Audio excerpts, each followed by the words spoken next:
The first thing I heard that Sunday morning was the unmistakable roar of a chainsaw chewing through my backyard fence like it owed her money.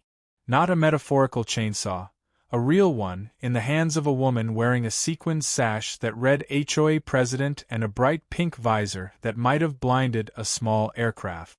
My coffee hadn't even cooled when she marched through the jagged hole she'd carved and shouted like a conquering warlord, "This land has been reclaimed for Maplewood Estates Phase 4. I blinked. She had 2 yappy Pomeranians, a lawn chair, and what looked like a portable toilet in tow. I stood frozen on my porch in full sheriff uniform, badge gleaming, sidearm holstered, and all she saw was someone standing between her and her dream of suburban domination. That's when I realized I wasn't dealing with a simple trespasser. I was dealing with a Karen possessed. The woman, later introduced as Karen M. Blakely, was known by neighbors for her strict HOA enforcement, her homemade citations written in glitter pen, and her belief that all land not actively fenced or under surveillance belonged to her HOA by divine right. I hadn't had the displeasure of meeting her before. My ranch sat just outside the suburban grid, buffered by a wide stretch of trees and a creek, legally and geographically exempt from the HOA's overreach. Or so I thought.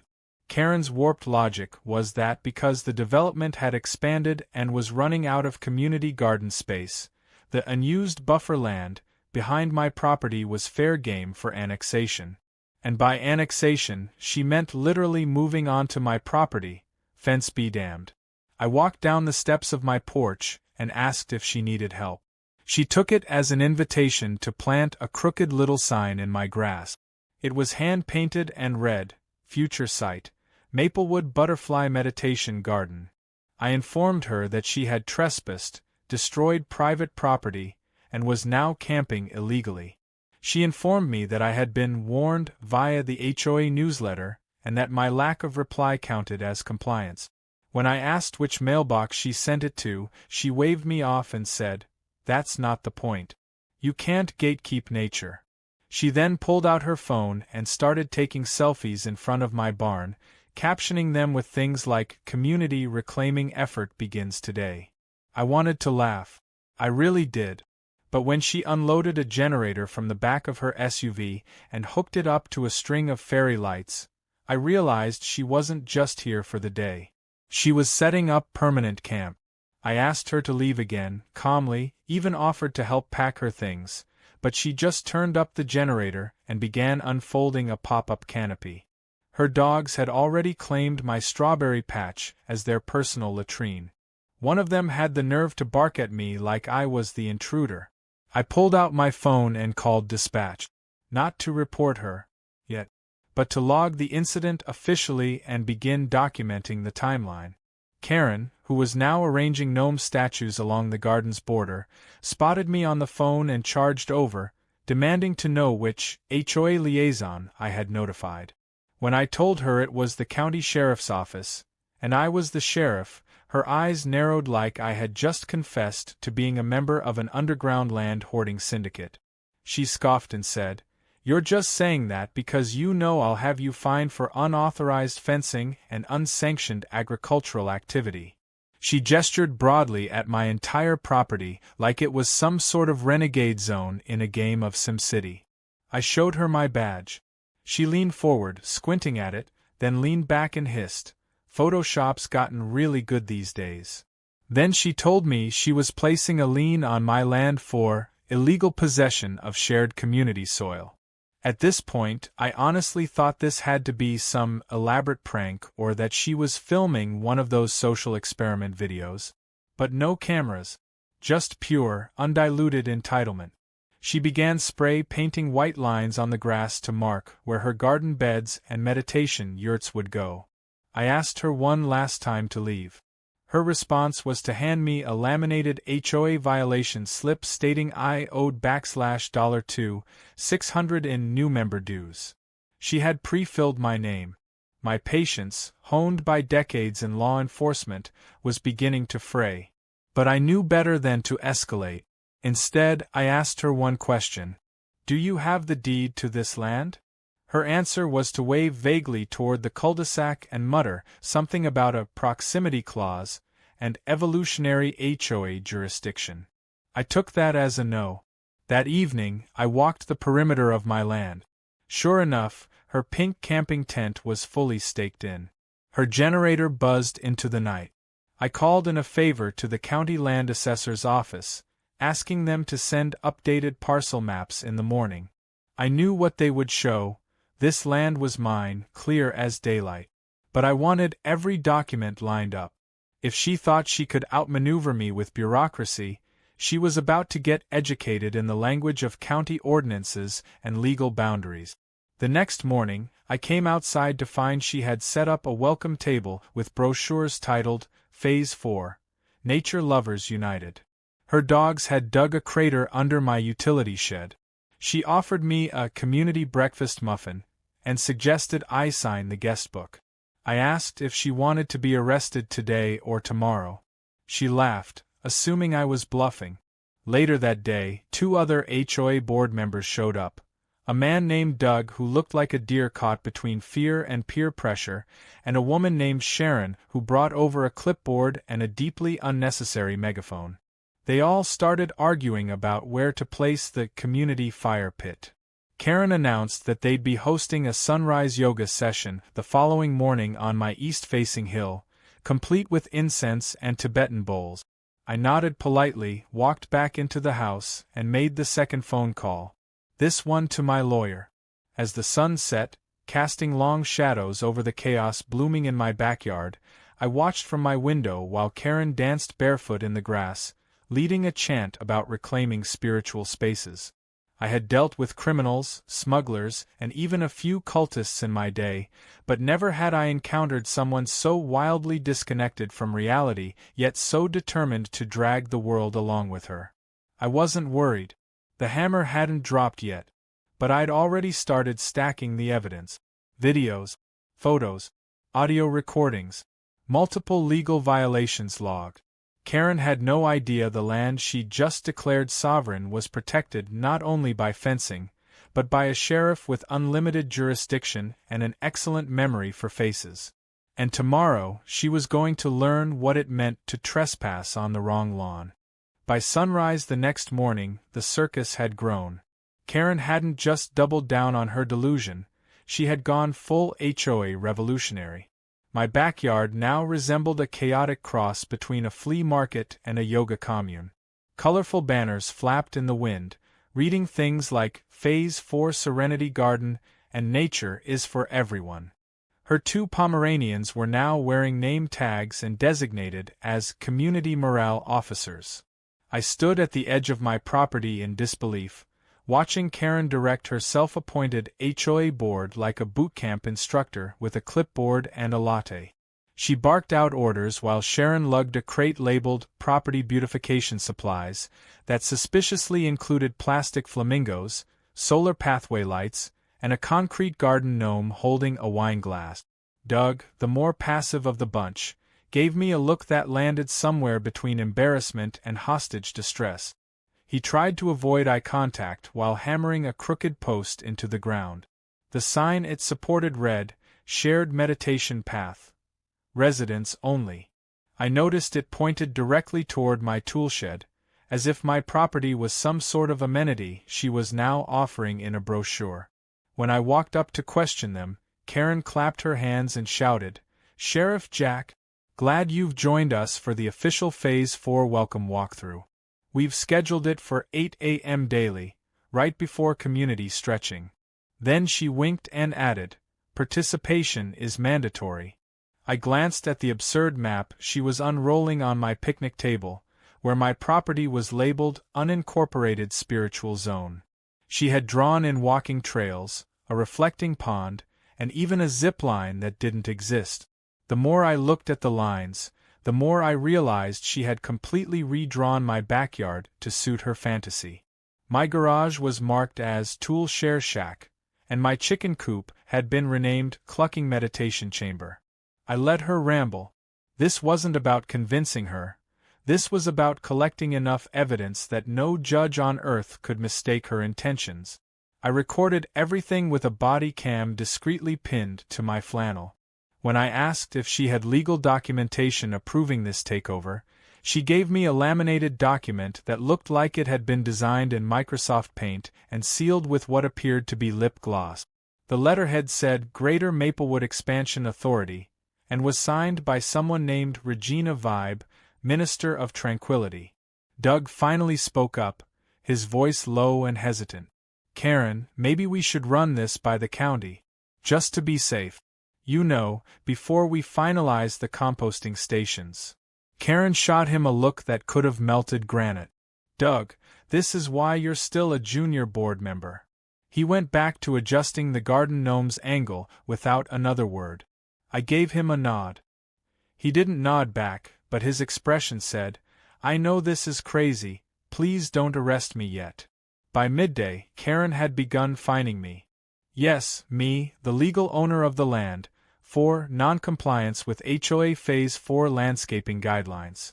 She taped a fluorescent pink envelope to my front door with a list of violations that included unauthorized lawn contours, wildlife not cleared by HOA standards, my chickens, naturally, and unregistered outdoor furniture. According to her, the fine totaled $1, 500 and would increase daily until I normalized my property aesthetic to community expectations. She even emailed me, using an address ending in Karen@maplewood4.life. Mail to Karen@maplewood4.life. The subject line was Urgent Action Required, Fence and Soil Code Breaches. The body of the email was a chaotic mix of threats, emojis, and a link to a blog post she wrote titled, How to Win Against Land Bullies. I flagged it, printed it out, and added it to my growing file. At this point, I had photos, footage, audio clips, and now a paper trail. But what concerned me most wasn't Karen's obsession, it was how bold she was becoming. She believed this entire stunt would work, and if she believed it hard enough, she might convince others to follow. That night, I discovered she'd tampered with my mailbox. One of my deputies had dropped off official court forms for a totally separate case, and they were nowhere to be found. Instead, I found a printed newsletter called Maplewood Phase 4 Buzz, with headlines like New Park Opening in Sheriff's Yard, and Rumor, Landlord Jack Considering Community Merger. I was no longer just a target, I was being rebranded as some kind of rogue participant who'd agreed to her madness. I had to act, but I wanted to do it clean. First, I called the county land office and requested a rush copy of all property boundaries, tax records, and municipal zoning documents. I made sure they were notarized. Next, I filed a formal report for trespassing, vandalism, and mail tampering under my deputy's authority, keeping myself one step removed from the paperwork to avoid conflict of interest. Everything was by the book. If she was going to play paper games, she was about to drown in legally binding documentation. Meanwhile, I installed 2 new trail cameras. These were not just for security, they had speakers. Anytime someone stepped past the fence line, a voice would loudly announce, "Attention, you are trespassing on private property monitored by the sheriff's department." The first time it went off, Karen nearly spilled her kombucha. But she recovered quickly. Her response? To mount her own camera on my barn. A cheap plastic dome attached with zip ties and duct tape, blinking red like it actually worked. I asked her what she was doing, and she said she needed surveillance in case I retaliated against the HOA with militia tactics. She then offered me a packet of conflict resolution incense and warned me that energies escalate when borders are in question. The worst of it came later that evening. I came home after a late meeting to find someone had installed floodlights along my side fence, the one she'd chainsawed, and they were beaming directly into my bedroom windows. The source? Karen's new Community Watch initiative, which she claimed would deter land hoarders and night wanderers. I didn't even bother confronting her that time. I took photos, video, and logged every detail. The next morning, Karen stood at the edge of the garden she'd carved into my backyard, my real, legally documented, fully taxed backyard, and waved at me as I emerged with my coffee. She looked so pleased with herself, so smug in her illusion of authority, that it almost made me laugh. Almost. But I knew something she didn't. Later that day, I walked into the county recorder's office. I handed the clerk the stack of maps, printed emails, laminated nonsense, HOA notices, and a USB drive of security footage. She raised an eyebrow, flipped through it, and asked if this was some kind of prank. I told her with a straight face, not yet. But soon. She smiled, stamped the papers, and handed me a certified copy of the parcel's legal description. That night, I laid the certified documents out on my kitchen table under the glow of a desk lamp. Every inch of that land was mine, and now I had the paperwork to back it up. Official, unbreakable, unspinnable. Karen had walked into a legal trap without even realizing it.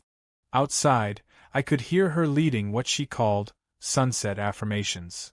A group of HOA members, only 4 this time, were chanting something about harmony and shared ownership while holding hands around a citronella torch. She had no clue she was being watched, documented, and gently led into a legal woodchipper. She thought she was taking over a backyard. She didn't know she was trespassing on the quiet, patient grounds of a sheriff who'd handled cartel cases, political corruption, and full-blown shootout. And she definitely didn't know that the moment she painted her ridiculous boundary lines, she'd triggered something she couldn't backtrack from. The paperwork was done. The evidence was airtight. The fuse was lit. By the 3rd day, Karen's delusion had reached architectural levels. She rolled onto my property in a rented trailer, one of those prefab tiny homes, the kind influencers use when they decide living in 200 square feet is freeing, and parked it directly on my back pasture. The wheels sunk a little into the rain-softened ground, but she planted it there with pride, stepping out like she'd just founded a utopian nation. She even painted Annex B on the door with gold glitter paint. The sheer audacity wasn't just theatrical anymore, it was entering full-blown invasion territory. She declared the trailer her HOA's executive office on site and posted a chalkboard schedule that included absurd entries like 9:30 a.m., border dispute meditation, and 1 p.m., HOA law study hall. I watched it all from the kitchen window while stirring my oatmeal. My deputy, Carla, had just finished her 2nd cup of coffee across from me. When she saw the trailer go up, she raised one eyebrow and said, "You want me to tow it, or are we still playing this slow?" I told her slow. Because Karen wasn't just building a fantasy on stolen land anymore. She was giving me everything I needed, freely, loudly, and in writing. She wasn't even trying to hide her intentions anymore. That morning, she went around handing out flyers to my neighbors, flyers that included my full name, a doctored image of me scowling in front of my barn, and bold red letters accusing me of land theft, fence fraud, and something she called eco-border aggression. She also accused me of running an illegal animal facility, referencing my chicken coop and claiming it was a secret poultry lab. The flyer invited neighbors to a peaceful HOA vigil on my property that Saturday, complete with acoustic guitar, poetry readings, and a workshop titled Reclaiming Earth from Tyrants. Karen's newest additions to her claimed land included tiki torches, a meditation stone circle made of my driveway gravel, and, most offensively, a compost pile made from my uprooted flower bed. She even started charging HOA members a donation-based participation fee for every community event. When I overheard her referring to this as a fundraising effort for Karen Care Incorporated, I started digging deeper. I had my tech guy, Andy, comb through public record. In 24 hours, we uncovered more than anyone had expected. Karen had incorporated multiple shell HOA chapters in 3 states. She'd been removed from at least 2 prior communities for financial mismanagement and intimidation. There were complaints, lawsuits, cease and desist letters, all buried in small county databases or quietly settled. One HOA had voted unanimously to ban her from all future involvement in board activities after she reportedly tried to evict a resident for planting lavender. Another file detailed how she'd rerouted someone's backyard sprinkler system to flood their gazebo during a dispute over garden flags. I printed everything. Dozens of pages, emails, transcripts, copies of Venmo requests labeled HOA tribute and lawn bribe. I handed it to the county prosecutor with a sticky note that read, "Current situation escalating. Recommend review ASAP." She called me within the hour, stunned by the volume of nonsense Karen had stacked behind her HOA president title. When I told her Karen was now living in a trailer on my property and had designated my well pump as a shared resource, her silence said it all. Meanwhile, Karen was still recruiting. She started inviting HOA residents onto my land under the banner of Phase 4 access rights. I watched a small group of yoga moms unroll their mats on my north slope, where they proceeded to chant under the instruction of someone named Bravin, a man with a man bun and a drum who identified himself as a frequency coach. I didn't interrupt. I filmed. Every step onto my property, every piece of yoga equipment, every unapproved footprint went into the folder. That night, Karen sent an email blast to her new Phase 4 community board, claiming I had verbally assaulted her and refused peaceful integration. The email attached a screenshot of her notes app where she'd written, Jack said, "Get off my land or I'll call the aliens." That conversation, of course, never happened. But I knew what she was doing. She was manufacturing a conflict, trying to frame me as the unstable one in case the county stepped in. She was building a false narrative with every torch she planted and every hashtag she created. One of them, #StopSheriffJack, had already gotten 3 likes on her HOA's Facebook page. The following morning, I decided it was time to send a message. I organized a training lunch on my back deck and invited 8 deputies, all in uniform.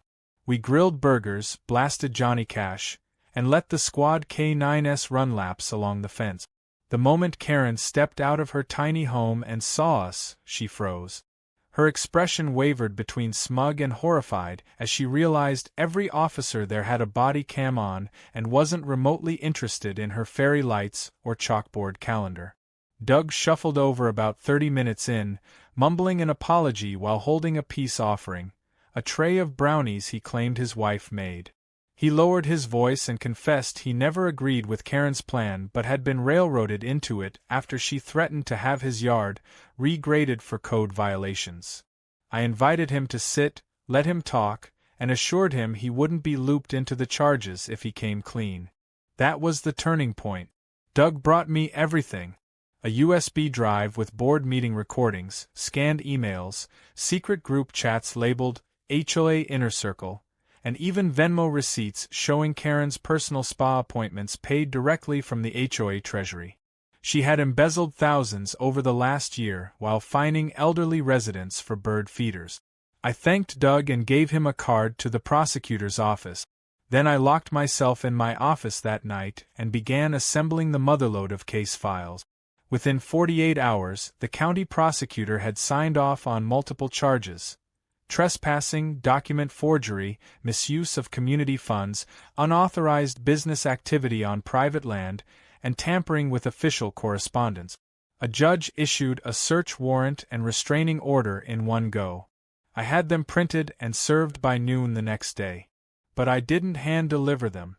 Instead, I posted the documents to the front of her trailer door with official signage and a polite message: "You are hereby served by Sheriff Jack Reynolds.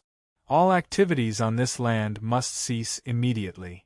The expression on her face when she opened the door and saw it was a work of art. She tore the papers off, read the fine print, and then screamed, loud enough for half the neighborhood to hear, that I was abusing my power and this was government overreach by a small-town tyrant. The irony almost made me drop my coffee. Later that evening, I returned home to peace. The tiny home had already been towed by order of the court. My fence was being repaired by a crew Doug hired with HOA funds, legally, this time. The absurd signs were gone. No gnomes, no banners, no chalkboards forecasting yoga in the cornfield. Just quiet. The chickens clucked lazily in their coop, no longer under surveillance. And I, finally, had my yard back. But just as I was about to sit on my porch and enjoy the silence, my phone buzzed. A deputy sent me a screenshot of a new blog post. The title? Karen's Crusade, One Woman's Fight Against Fence Fascism. I chuckled, shook my head, and deleted the notification. Let her write. Let her rant. Because now, she'd have to do it from the sidewalk, and as far from my property as the law could place her. The county courthouse was a modest building with sandstone walls and a clock tower that hadn't worked since 1993, but on the morning of Karen's hearing, it became the epicenter of every simmering grievance in Maplewood. The courtroom was packed. HOA members filled one side of the gallery, a mix of confused seniors, curious neighbors, and a few die-hard Karen loyalists clutching clipboards and stress balls. On the other side sat townsfolk who'd been fined, humiliated, or otherwise harassed by Karen's relentless enforcement.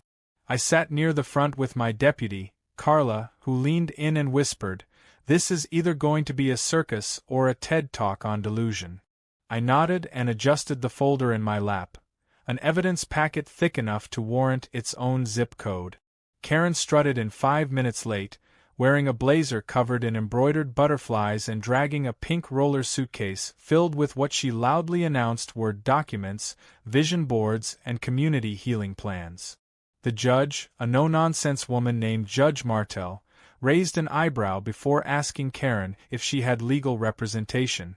Karen responded confidently that she'd be representing herself, citing a deep mistrust of corrupted legal systems and a belief in natural HOA law. That was the first collective groan from the audience. She opened with a monologue. Not a legal argument, a monologue. She spoke of the sacred connection between community and land, of spiritual jurisdiction, and how she believed the universe had led her to my backyard as part of a cosmic urban renewal program. She claimed I was hoarding land that yearned to breathe free, and described my chickens as hostile sentries guarding an empire of silence. The court reporter paused more than once to ask her to slow down, clearly struggling to transcribe phrases like eco-spiritual colonization boundaries and garden-level enlightenment protocols. Judge Martell let her speak for a while, then calmly asked, "Do you have any legal documentation authorizing your occupation of Sheriff Reynolds's property?" Karen eagerly reached into her suitcase and pulled out a laminated binder titled Operation Phase 4. The Awakening. Inside were hand-drawn maps, blurry photos of my land annotated in pastel markers, and a letter of support signed by someone named Chief Elder Luna Willow of the Order of Communal Light. The judge examined one page, held it up, and asked flatly, "Did you crayon this yourself?" Karen answered with an enthusiastic yes, and said it reflected the emotional contours of the disputed terrain. The courtroom was struggling not to burst into laughter, but that tone shifted quickly when the prosecutor stood up and methodically laid out the case. She opened with drone footage showing Karen cutting my fence, hauling in furniture, and building the unauthorized meditation circle. She played audio clips of Karen threatening fines, declaring herself sovereign, and accusing my chickens of espionage.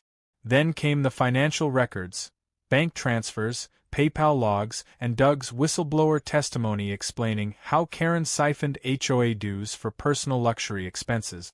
The moment she showed Karen's spa receipts labeled Essential HOA Stress Recovery, the room exhaled in disbelief.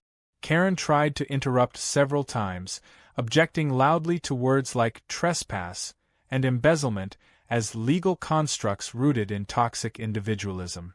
At one point she yelled, "This entire trial is a community violation," and demanded a jury composed exclusively of HOA members. The judge reminded her sternly that this was not a town hall and that if she kept yelling, she'd be held in contempt.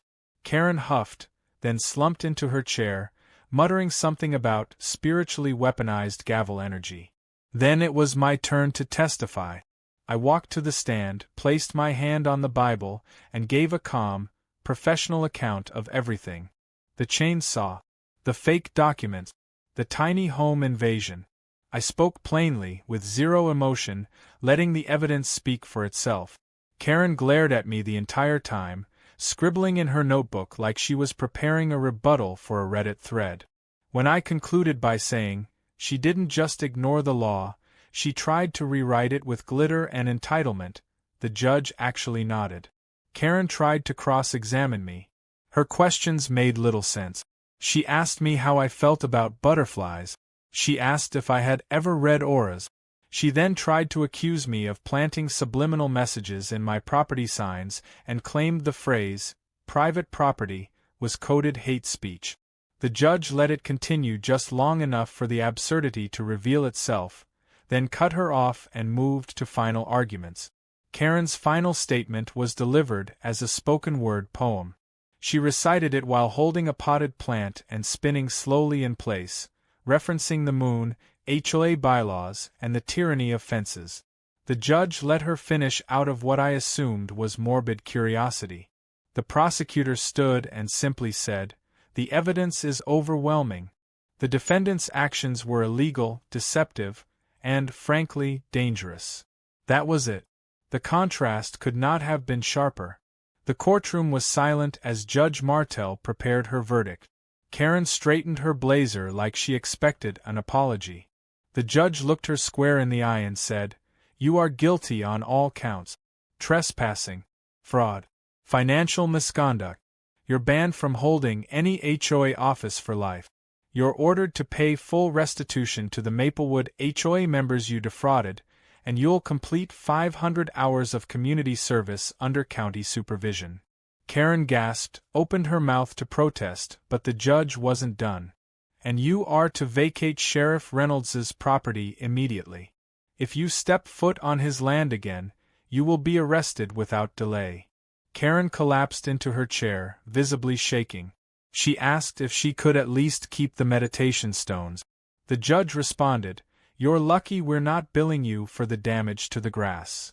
Outside the courthouse, news had already spread. People gathered to watch Karen exit, her suitcase wobbling behind her like a defeated sidekick. Some neighbors clapped. One elderly man shouted, "Now plant your garden in jail." Karen ignored everyone, storming off while furiously typing on her phone, probably live updating her HOA Warriors blog with tales of betrayal and injustice. Doug, who had testified honestly and handed over everything, was granted temporary HOA leadership and immediately promised reforms.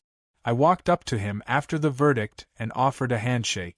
He took it and said, "I'm going to shut down every one of her weird subcommittees, starting with the Moonwatch group." I told him I appreciated the effort, and for the first time in weeks, I felt the storm settling. Later that evening, I returned home to peace. The tiny home had already been towed by order of the court. My fence was being repaired by a crew Doug hired with HOA funds, legally, this time. The absurd signs were gone. No gnomes, no banners, no chalkboards forecasting yoga in the cornfield. Just quiet.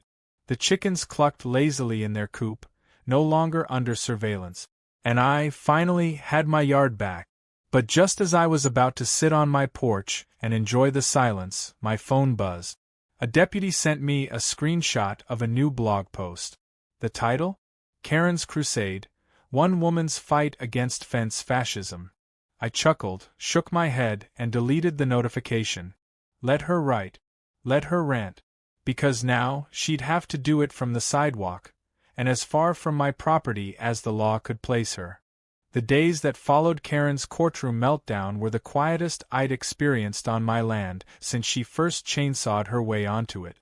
The air felt lighter, and for once, I could sit on my porch and enjoy my coffee without fearing someone would pop out of the bushes with a clipboard and accuse me of non-regulation grass behavior.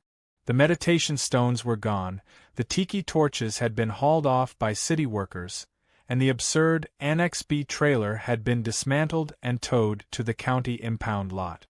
It was like the property had exhaled, shaking off the glitter and chaos Karen had smeared across every corner of it. But I wasn't done. Not yet.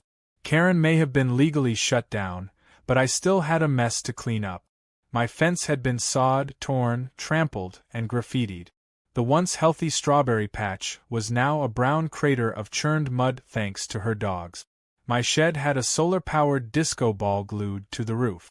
And don't get me started on the half-dug fire pit that looked like someone started a landscaping project mid-fever dream and then gave up. I spent 3 full days with contractors and county repair crews, documenting every piece of damage and hauling away what was left of Karen's Fantasyland. Doug and the newly formed interim HOA board showed up twice with apologies and gift baskets, including one from an elderly couple who'd been fined for using gnome-shaped sprinklers.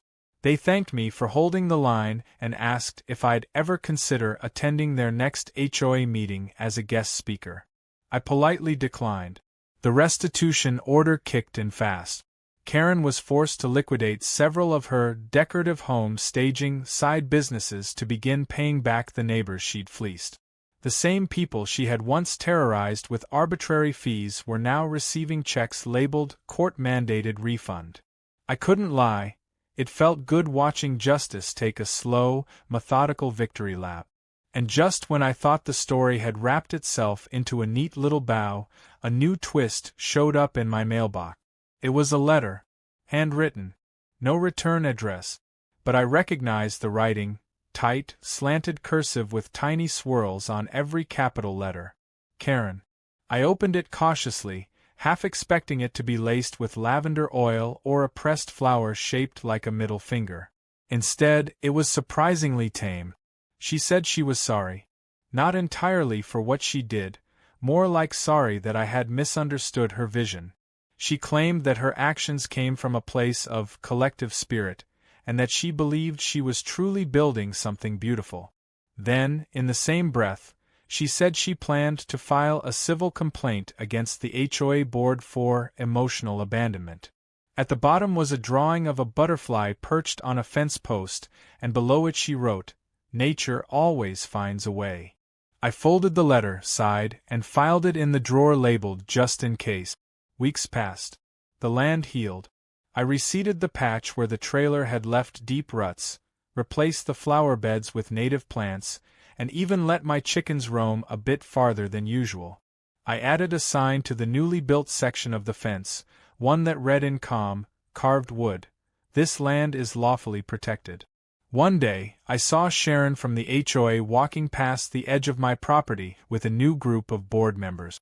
She stopped, admired the fence, and mouthed, "Thank you." I nodded and tipped my hat. But karma wasn't finished with Karen.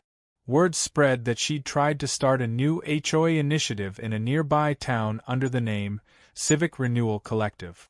The county was already watching her closely, and it didn't take long before she violated her probation by attempting to form a rogue eco-village on land zoned for flood management. That particular stunt ended when local police found her hammering a "Community Rebirth Gate" sign into city soil. She was gently escorted off the premises while reciting excerpts from a poem she wrote titled, "Boundaries Are Illusions." The judge, already familiar with her history, issued a new restraining order banning her from any municipal development projects for the next 5 years. Meanwhile, I was approached by a local news outlet who had caught wind of the court case and the bizarre trailer invasion. They wanted to do a segment called, "When HOAs Go Too Far." I agreed to speak, but only off camera. I wasn't looking for attention. I just wanted people to understand what could happen when power, however small, fell into the wrong hands. The reporter asked if I ever felt like I overreacted. I told her, when someone cuts your fence, moves into your yard, and tries to fine you for owning a rocking chair, that's not an overreaction, it's called defending your rights. In time, the story became local folklore.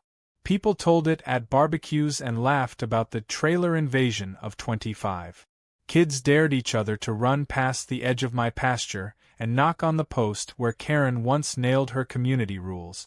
One teenager, bold and curious, asked if I still had the glitter map she made. I said I burned it with sage. He didn't ask twice. One afternoon, I hosted a small gathering of deputies, neighbors, and county workers on my land. It wasn't a party. Just a quiet thank you for the people who helped me weather the madness. We grilled, shared stories, and watched the sunset from my newly rebuilt deck. One of the older HOA members, a woman named Elsie, pulled out her phone and showed me a meme someone had made, Karen's face superimposed on a Monopoly board with the caption, "Do not pass go, do not collect neighbor's property." I laughed harder than I had in months. Before the night ended, I took a moment to walk the length of the new fence alone. Each post was firm, each nail tight, and the wood smelled fresh, untouched by the nonsense that had once gripped it. I paused at the far corner of the property, the exact spot where Karen had first planted her Phase 4 sign. I stood there for a while, just listening. No generators, no chants, no tiny homes humming with delusion. Just crickets, the wind, and the rustle of grass doing what it was meant to do, grow freely, without permission slips or pastel-colored bylaws. I wasn't bitter. Not really. If anything, the ordeal reminded me that sometimes the law isn't about taking action with force, it's about standing your ground with patience and letting the truth rise up through all the noise. Karen had tried to turn my land into a fantasy because she couldn't control her own reality. But fantasies collapse. The truth stays rooted. Like this land. Like the fence. Like the badge I didn't need to flash until the very end. As I turned back toward the porch, I saw my 2K9s chasing a rabbit across the field, their tails wagging with uncontainable joy. No HOA violations. No leash rules. Just freedom. And right behind them, a new addition, a small carved bench set beneath an oak tree, donated by Doug and the new board. It had a plaque that read, "For those who stand when others retreat." I sat on that bench as the sun dipped below the ridge, the last of the orange sky fading into quiet dark. And I thought to myself, with a smile, it's good to be home again.